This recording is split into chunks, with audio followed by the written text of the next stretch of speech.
And we just heard from Carlos. It's amazing what he has done on that tennis court. Yes. It just, we are so blessed to have some of the people we have working here. I mean, I sit next to one every day when we do this, but it just is amazing. But I thought I would give you a little bit of an update on what's going on in the city.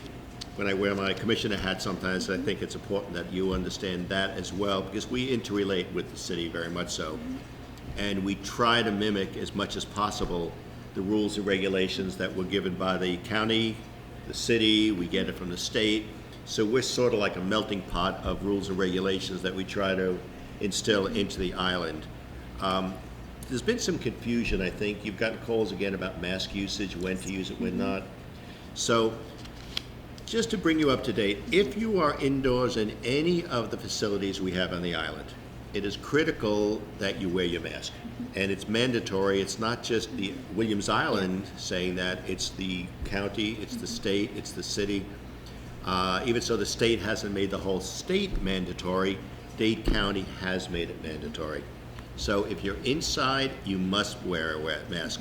The question comes up, what are you doing when you're exercising in the gym? And unfortunately, we're governed by the county mayor, who's come out and stated and said pretty much it is right now the rule, you must wear a mask when you're inside the gym in any capacity whatsoever.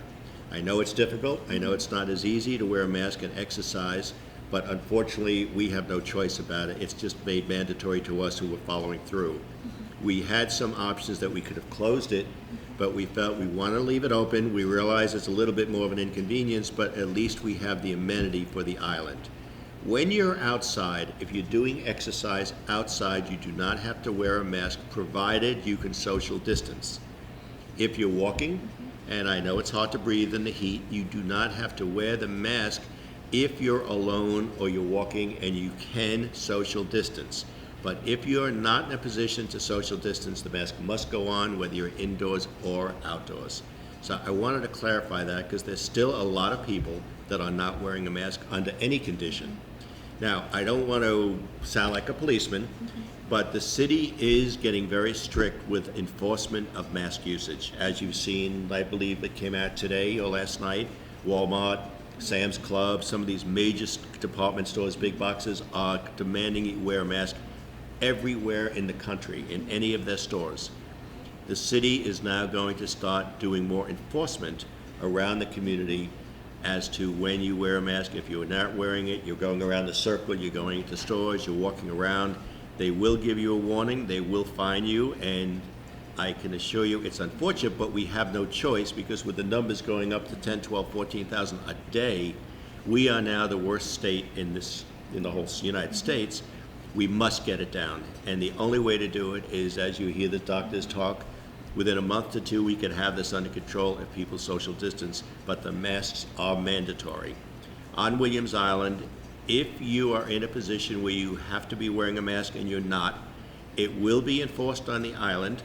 We don't want to do this, but if need be, for the protection of the island, there will be fines instilled into the people that are doing this. They'll be brought up before grievance, and if it continues, they will have some of their privileges taken away on a certain basis up to the grievance committee for the safety of the rest of the island. So it's not only for their safety, it's for your neighbors. So understand, by wearing a mask, you're protecting your friends and family and neighbor. It's not about you. When they don't wear a mask, it becomes about you. So again, please understand and bear with us. There will be enforcement now to these rules because unfortunately some of the people just do not want to adhere to them, and we have no choice anymore. We are being mandated by the city and the county. We must follow these rules. But I'm sure it won't be any difficulty. It's a little inconvenient, but we will get through that end of it.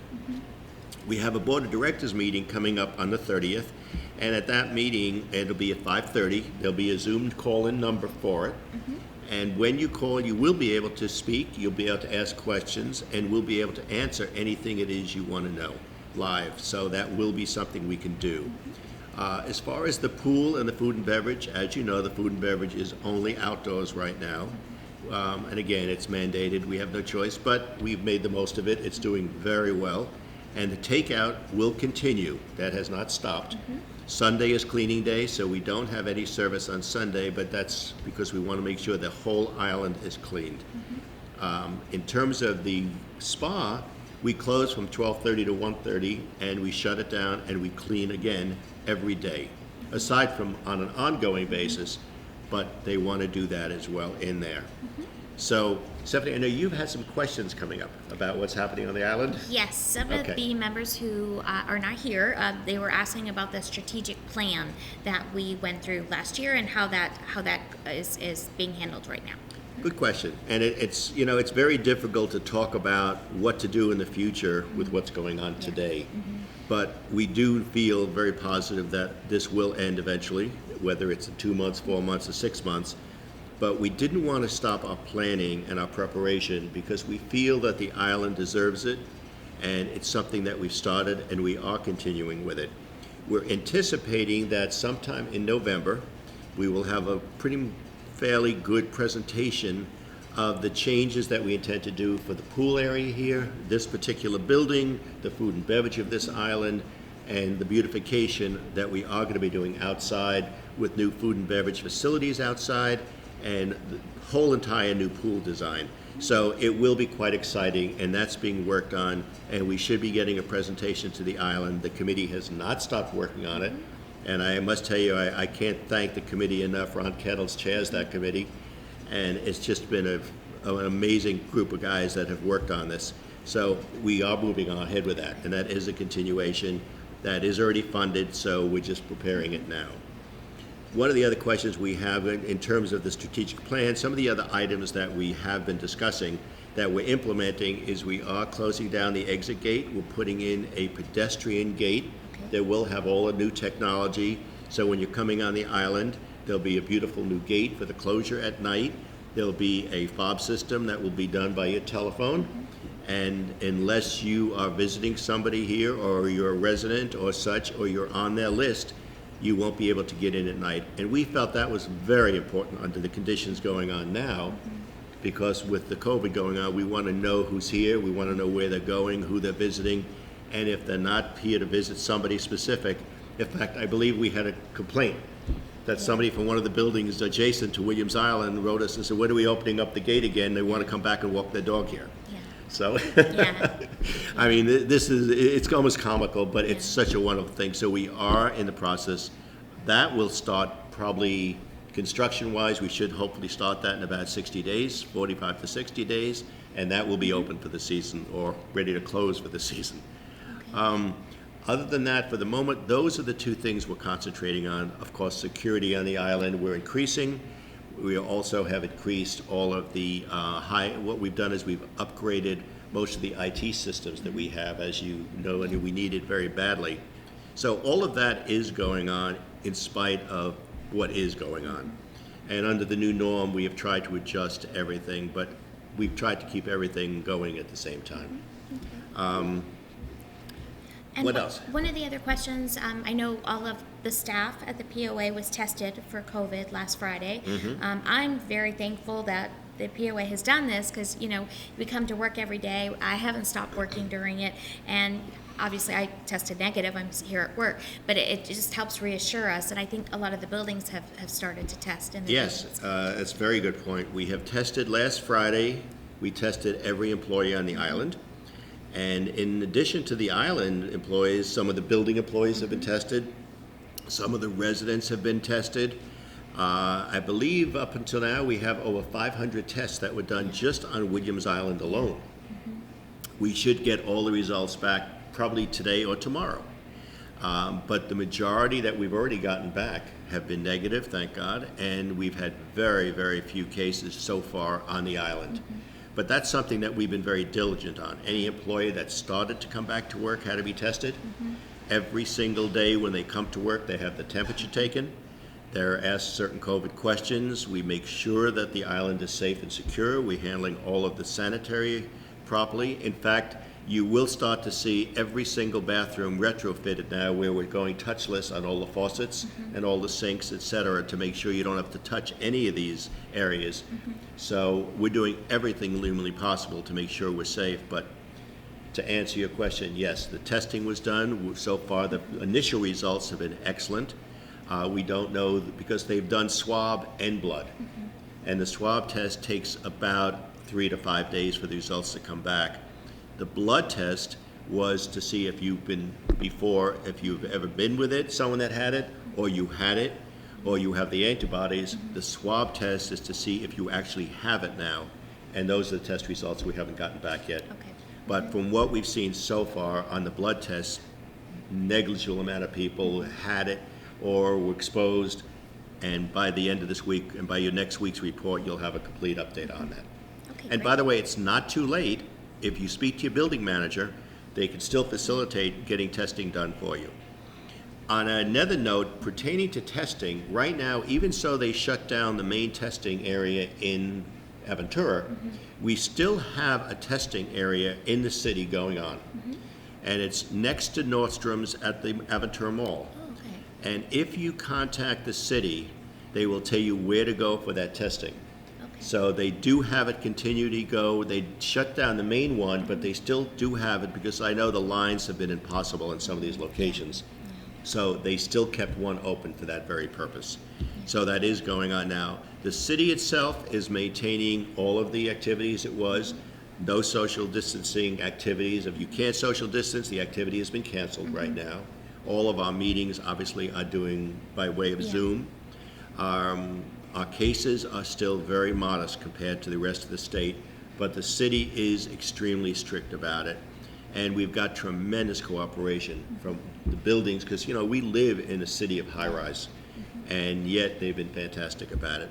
We do have people, if they feel they're not doing well, they self-quarantine, but all in all, the city has kept a fantastic, you know, we still have the quarantines going. Obviously, if you're sick, if you travel, there are certain mandatory quarantines that you have. But more importantly than that, it's primarily common sense. If you're outside, you wear your mask. If you can't social desk, leave the mask on. But this is something we can take care of, and we will take care of it on the island. And I just thank you, Stephanie. Thank I you. thank all of our staff because it's amazing what they've done to keep this island the way it is. We live in paradise. We do. This is when they talk about the athletes living in a bubble in Orlando, we live in a bubble. This is not what the rest of the world experiences mostly. We can walk around, we have the fresh air, we have the tennis, we have the restaurants, we have pools, and yet we have the safety. And that's why it's so important. We don't want to lose what we've gained. So please adhere to the rules. I don't want to be redundant, but it's so critical. And if you need testing, if you need someone to speak to about it, please speak to Stephanie. She'll tell you and make sure you get the proper information.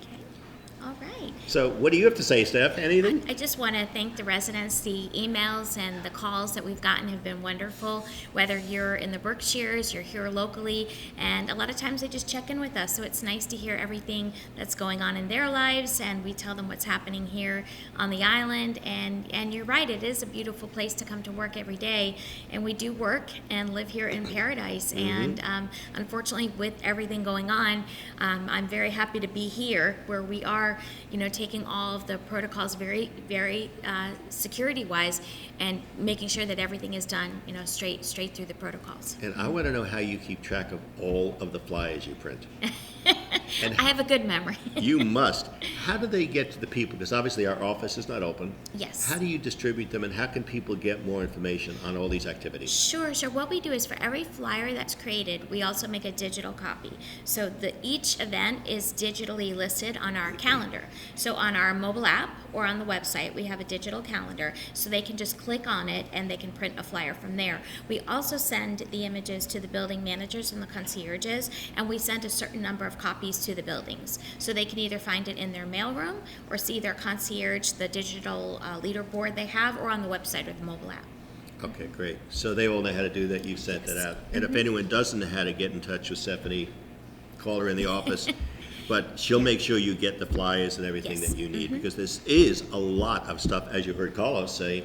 And Yeah. between Carlos and Carrie and such, there's a ton of activities going on that we can all participate in. Yeah, and food and beverage. We have a lot of different specialty nights at the grill, the pool bar with our all new menus at the grill. So we're excited about everything that's happening. It is. It's exciting. And again, I can't help but thank you enough. Oh, you're What you welcome. have done Thank to you. keep us all informed. I don't know how you do it, but you're amazing. Thank you very much. Thank you. And we thank you. Thank you for putting up with us. And any questions, you know where to find us both. But again, stay safe, stay well, and we'll see you next week. See you next week.